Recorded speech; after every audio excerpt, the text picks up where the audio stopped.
Друзья, привет всем, кто изучает русский язык. Меня зовут Андрей, и сегодня я прочитаю вам рассказ про необычное увлечение. Итак, поехали. Практически все мальчишки любят и любили исследовать заброшенные места, осматривать старые заводы, брошенные дома, гулять по крышам. Одни из самых моих ярких детских впечатлений – это когда мы вместе с ровесниками на протяжении нескольких лет исследовали здания нашей сельской заброшенной птицефабрики. Именно тогда у меня появился тот самый интерес к заброшенному и неизведанному.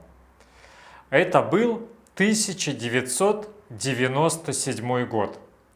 На то время мне было всего 9 лет.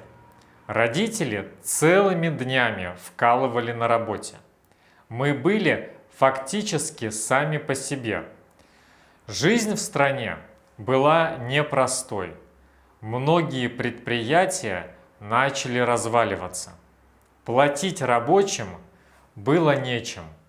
Взрослые люди пытались прокормить семью, а мы, дети, с большим интересом начали лазить по заброшкам.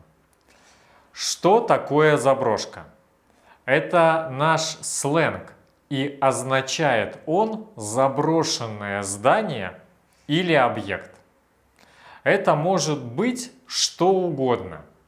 Предприятия, военные объекты, вымершие деревни, учебные заведения, больницы, детские сады, пионерские лагеря, санатории, усадьбы, церкви и многое другое. Но время шло, интерес к таким местам стал угасать. Начали появляться другие увлечения.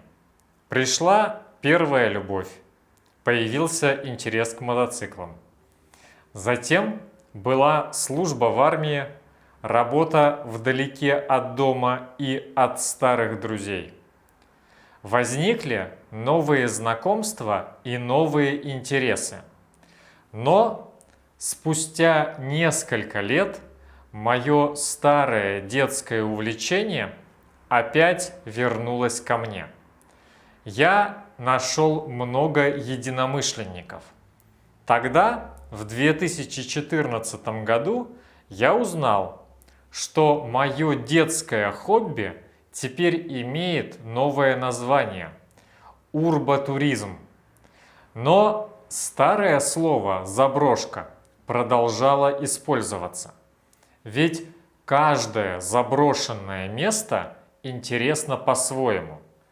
Какое-то удивляет своей атмосферой, какое-то своей историей. Иногда это просто красота, архитектура или дух старины. Чего-чего, а в нашей стране заброшек хватает. А тех, кто лазает по заброшкам, мы называем сталкерами. Тут нужно сделать важное замечание. Слово «сталкер» в русской культуре означает совсем иное, чем в культуре американской. Для американцев сталкер – это человек, навязчиво следующий по пятам за своей добычей. Это такой вид домогательства. Нередко сталкером движет или любовь, или ненависть, желание отомстить, или причинить физический вред. Считается, что слово «сталкер» пришло в английскую речь после книги Киплинга «Сталки и компания». В русский же язык слово «сталкер» вошло совсем из другого источника. В знаменитом советском фильме «Сталкер» главный герой работает гидом и проводником в запретную зону. Мистическое место, оставленное инопланетянами. Кроме простого посещения заброшенных мест, мне нравятся виды с высоты, а именно руфинг. Руфинг от английского roof – кровля, крыша. Это один из видов субкультур современной городской молодежи. Лазание по крышам стало разновидностью индустриального туризма. В нашем случае это покорение крыш высотных зданий, небоскребов, радиовышек, многоэтажных жилых домов. Руфинг тоже бывает разный. Экстремальный руфинг. Руферы-экстремалы покоряют крыши, лазая по пожарным лестницам, водосточным трубам или прыгая с соседних строений.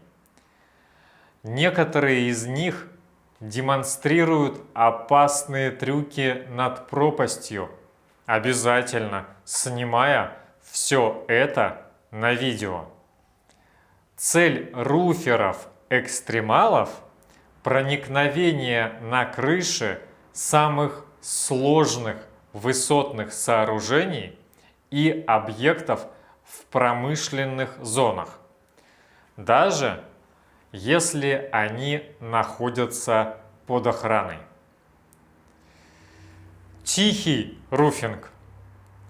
Тихие руферы пробираются на крыши домов обычным способом через лифты, лестницы, чердаки и люки. Цель тихих руферов – получение эстетического удовольствия.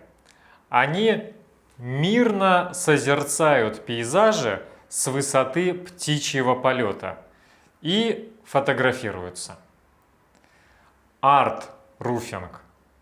Любители этого вида проводят на крышах поэтические встречи, концерты, граффити-баттлы. Под самыми облаками организуются пикники и даже свадебные фотосессии. Для людей творческих руфинг является источником вдохновения. Руферы в большинстве своем молодые люди от 18 до 25 лет. И пока я молодой, я планирую продолжать лазать по крышам и заброшкам. А вот когда состарюсь, то, скорее всего, свое увлечение мне придется поменять. Начну, наверное, собирать марки или разводить хомячков. Друзья, вот такой рассказ. А есть ли у вас какие-то необычные увлечения? Буду рад, если напишите в комментариях. А у меня на этом все. Спасибо, что смотрели этот выпуск. Огромной вам удачи и пока!